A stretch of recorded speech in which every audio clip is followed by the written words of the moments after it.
श्रीमद् भगवद गीता की ये 10 बातें जानना आपके लिए बहुत जरूरी है। ये 10 बातें आपको जिंदगी का ऐसा सच बताएंगी जिसे सुन समझकर आपकी पूरी जिंदगी ही बदल जाएगी।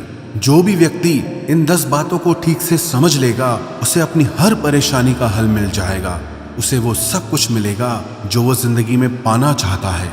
श्रीमद् भगवद गीता का सबसे पहला उपदेश ये है कि अपनी जिंदगी में किसी को भी अपनी जिंदगी जीने की वजह ना बनाए। आपकी जिंदगी जीने की वजह सिर्फ आप और आपकी खुशियां होनी चाहिए।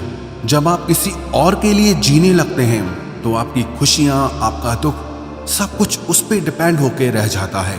एक बात याद रखना, जो इंसान अपनी जिंदगी में खुद से भी ज्यादा दूसरों को वैल्यू दे देता है उसे अंत में दुख, दर्द, निराशा के अलावा और कुछ नहीं मिलता। ये दुनिया बहुत अजीब है। यहाँ लोग पल पल में बदल जाते हैं। सबसे प्यारा दोस्त कब दुश्मन बन जाए पता ही नहीं चलता। जिसके साथ जीने मरने की कस्में खाई होती हैं ये भी गारंटी नहीं होता कि अगले पल तक भी उसका साथ रहेगा या नहीं रहेगा। यहाँ लोगों के वादों का, कस्मों का आप कभी भरोसा नहीं कर सकते।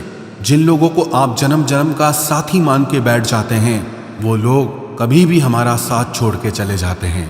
जिनके लिए आप ये सोचते हैं कि वो आपको हर सुख दुख में काम आएगा, हर मुश्किल घड़ी में आपके साथ खड़ा हो जाएगा, लेकिन जब सच में बुरा वक्त आता है तो आप अकेले खड़े नजर आते हैं।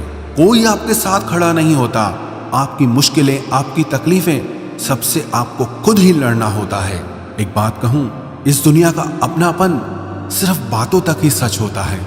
जब वास्तविकता से आपका सामना होगा तब आपको पता चलेगा कि यहाँ आपके सिवा और कोई भी आपका अपना नहीं है।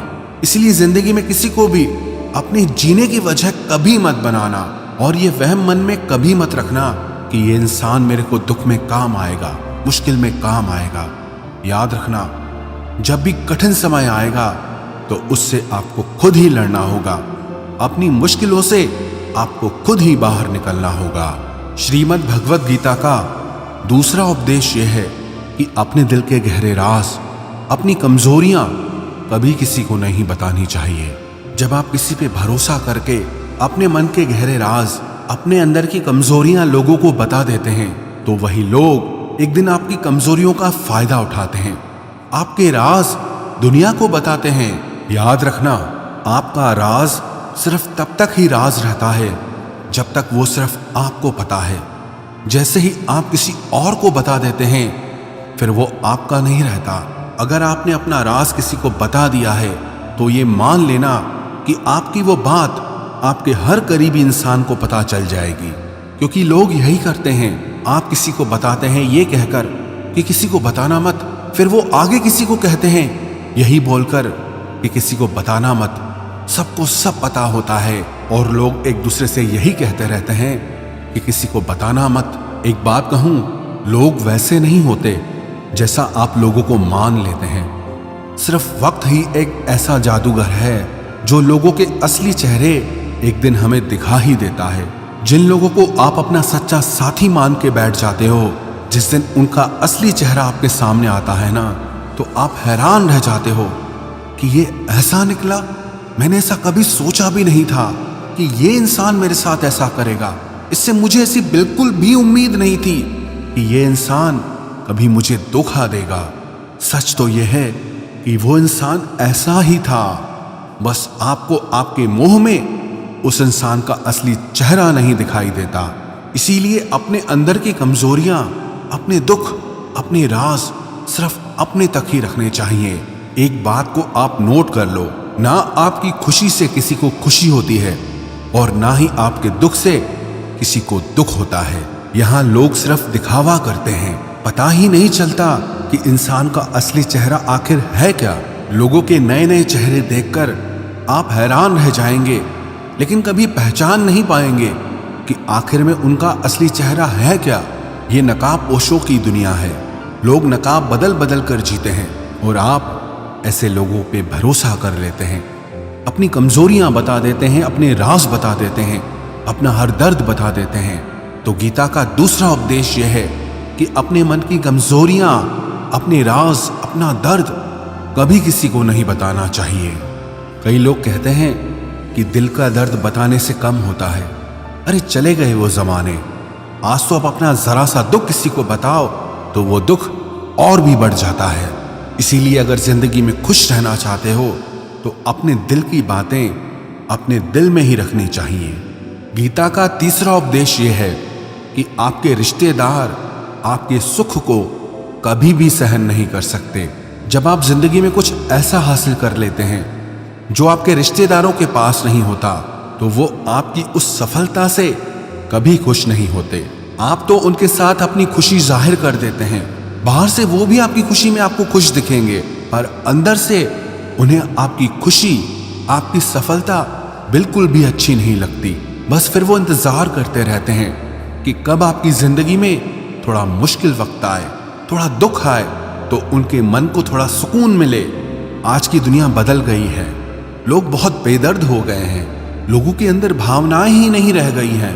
लोगों की भावनाएं बदल गई हैं। पहले रिश्तों का मतलब होता था साथ जिएंगे और साथ मरेंगे, और आज रिश्तों का मतलब है कि आपको जिंदा ही मार देंगे। आप अपनी जिन भावनाओं की दुनिया में जी रहे हो उससे थोड़ा सा ऊपर उठो और लोगों को पहचानना सीखो। आजकल के ये रिश्ते नाते सब शब्दों के रह गए हैं। इसलिए अपने रिश्तेदारों को अपना सगा साथी समझना छोड़ दो। गीता का चौथा उपदेश यह है कि अपने मन की, अपने शरीर की और अपने धन की शक्ति को हमेशा बढ़ाते रहना चाहिए, क्योंकि जिंदगी में जब भी कोई मुश्किल वक्त आए तो आप उससे लड़ सको। जब पांडवों को वनवास मिला था तो उस समय अर्जुन ने तपस्या करके भगवान शिव से अपने लिए शस्त्र और शक्ति प्राप्त की थी, ताकि भविष्य में कभी युद्ध करना पड़े तो मेरे पास उस युद्ध को करने के लिए उतनी शक्ति होनी चाहिए। क्योंकि उसे पता था कि युद्ध में उसका सामना भीष्म पितामह, द्रोणाचार्य और कर्ण से होने वाला है, तो उसने अपने लिए अपनी शक्तियों को बढ़ाया। इसीलिए याद रखना, संकट के समय सिर्फ और सिर्फ आपकी हिम्मत, आपके शरीर, आपके धन और आपके मन की ताकत ही काम आएगी। जो लोग दूसरों के भरोसे पड़े रहते हैं वो हमेशा रोते रहते हैं, क्योंकि लोग तो कभी भी बदल जाते हैं। कभी कोई किसी का भरोसा नहीं निभा सकता। ऐसे लोग मुश्किल वक्त में, मुसीबत के समय अकेले रह जाते हैं। इसीलिए दूसरों से उम्मीद लगाना छोड़ दो। आप अपने शरीर की, अपने धन की और अपने मन की शक्ति को हर दिन बढ़ाते रहिए, ताकि जिंदगी में कैसा भी वक्त आए आप उसे आसानी से पार कर जाएं। गीता का पांचवा उपदेश ये है कि दुष्ट इंसान को कभी दूसरा मौका नहीं देना चाहिए, चाहे वो आपका कितना ही सगा क्यों ना हो, कितना ही करीबी क्यों ना हो। युधिष्ठिर ने दुर्योधन की गलतियों के लिए उसे बार बार माफ किया, उसे बार बार मौका दिया कि जैसा भी है तो मेरा भाई। लेकिन दुर्योधन ने उसे बार बार नुकसान पहुंचाया। पांडवों को धोखे से मारने की कोशिश की, धोखे से उसका सारा राज्य हड़प कर लिया, पांडवों को वनवास में भेज दिया। अगर युधिष्ठिर ने उस दुष्ट दुर्योधन पे इतनी दया नहीं दिखाई होती तो उनको इतने बुरे वक्त का सामना नहीं करना पड़ता। इसीलिए अगर किसी दुष्ट इंसान को, जो आपको एक बार चोट पहुंचा चुका है, और अगर आप उसे दूसरा मौका दे रहे हैं तो ये उसकी नहीं, आपकी गलती मानी जाएगी। उसका जो भी परिणाम निकलेगा उसका पूरा दोष सिर्फ आपका है, उसका नहीं। जब कोई एक बार आपको अपनी औकात दिखा दे, अपनी फितरत दिखा दे, अपना असली चेहरा दिखा दे, तो उस पर दोबारा कभी भरोसा नहीं करना चाहिए। वो कहते हैं ना, once is a cheater always a cheater. जो आपको एक बार धोखा दे चुका है तो धोखा देना उसकी गलती नहीं, उसका स्वभाव बन चुका है। इसलिए दुष्ट इंसान को दोबारा मौका कभी नहीं देना चाहिए। गीता का छठा उपदेश यह है कि आज के ज़माने में किसी को भी उसकी भलाई की सलाह मत दो, क्योंकि आज भलाई की सलाह सबको चुभ जाती है। लोग आपको अपना हितैषी नहीं मानेंगे, बल्कि आपको नापसंद करने लगेंगे, क्योंकि कोई भी इंसान अपनी बुराई, अपनी कमी को सुन नहीं पाता है। आप तो लोगों की भलाई के लिए उन्हें सलाह देने लग जाते हैं। एक तो आज के युग में जब तक पूछा ना जाए किसी को भी सलाह नहीं देनी चाहिए। इस कलयुग में सब आधी खोपड़ी के लोग हैं। उन्हें कुछ समझ नहीं आता कि क्या सही है क्या गलत है। बस जो मन को अच्छा लगे वही सही है, बस जो मन को बुरा लगे वही गलत है। इसीलिए लोगों को सुधारने की कोशिश मत करो, करने दो लोगों को गलती। खुद गलती करेंगे, खुद ठोकर खाएंगे और खुद उन्हें अकल आएगी। आपकी भलाई इसी में है। जो जैसा कर रहा है या करना चाहता है उसे रोक टोक मत करो, उसे करने दो। जिंदगी उसे अपने आप सबक सिखाएगी। आप क्यों बुरे बनते हो? आप सिर्फ अपनी भलाई और बुराई के जिम्मेदार हैं, लोगों के नहीं। इसलिए अगर इस दुनिया में खुश रहना है ना, तो लोगों को उनके हाल पे ही छोड़ दो। गीता का 7वां उपदेश ये है कि आलसी स्वभाव का त्याग कर देना चाहिए। जब आप किसी काम को बाद पे टालते हैं तो आप उस काम को कभी नहीं करते। हर इंसान को ये अच्छे से पता होता है कि मेरे लिए क्या अच्छा है और क्या बुरा है, लेकिन सब कुछ जानने समझने के बाद भी लोग उसे करते ही नहीं हैं। अपनी हेल्थ की केयर सबसे ज्यादा जरूरी है, ये सबको पता होता है, लेकिन लोग उसे हमेशा कल पे टालते रहते हैं। या कुछ लोग 4 दिन जिम जाएंगे, योगा करेंगे, फिर छोड़ देंगे, क्योंकि मन ऐसा है वो कुछ करना ही नहीं चाहता। जब तक आप खुद को डिसिप्लिन नहीं करते तब तक जिंदगी में आपको कुछ भी हासिल नहीं होगा। अपने मन और शरीर को ज्यादा आराम देना आपसे आपका सब कुछ छीन लेगा। इसीलिए मन के इशारों पर नाचना छोड़ के वो करो जो आपके लिए सही है, नहीं तो मन आपको इतना आलसी बना देगा कि छोटे से छोटे काम के लिए भी आप यही कहोगे कि बाद में करेंगे। मैंने देखा है कई लोग बहुत टैलेंटेड होते हैं, उनके टैलेंट की वजह से उन्हें काम भी मिलता है, लेकिन इतने मन के आलसी होते हैं कि कभी कोई काम किसी भी क्लाइंट को टाइम पे करके नहीं देंगे, और टैलेंट होते हुए भी अपना सारा काम लटका के रखते हैं। इससे धीरे धीरे लोग उन्हें काम देना ही छोड़ देते हैं। इसलिए किसी बात को सिर्फ समझ लेना काफी नहीं होता, सिर्फ सीख लेना काफी नहीं होता, बल्कि उसे लगातार करते रहना बहुत जरूरी होता है। ये जरूरी नहीं है कि आपको क्या क्या आता है, बल्कि ये जरूरी है कि आप क्या करते हैं। गीता का 8वां उपदेश ये है कि आपका बेस्ट फ्रेंड ही सबसे ज्यादा नालायक होता है। आपकी जिंदगी खराब करने में सबसे बड़ा हाथ अधिकतर आपके बेस्ट फ्रेंड का ही होता है, जिसे आप अपना बेस्ट फ्रेंड समझकर अपनी जिंदगी का हर फैसला उससे पूछ कर लेते हैं, उसी की बुद्धि से चलते हैं। सबसे ज्यादा बर्बादी आपकी वही करता है। एक बार भी अगर ठीक से आप अपने बेस्ट फ्रेंड को आजमा लोगे तो जिंदगी में कभी उनसे कोई सलाह नहीं लोगे। वैसे तो आपको आपकी जिंदगी के फैसले सिर्फ खुद की बुद्धि से ही लेने चाहिए, क्योंकि आपकी जिंदगी में आपको क्या फैसला लेना चाहिए, क्या करना चाहिए, इससे आपसे बेहतर और कोई भी नहीं समझ सकता। लेकिन जब आपको ही समझ नहीं आ रहा कि आपको क्या करना चाहिए, आपकी जिंदगी के लिए क्या बेस्ट है, तो आपके बेस्ट फ्रेंड को कहां से समझ आएगा कि आपके लिए क्या सही है और क्या गलत है।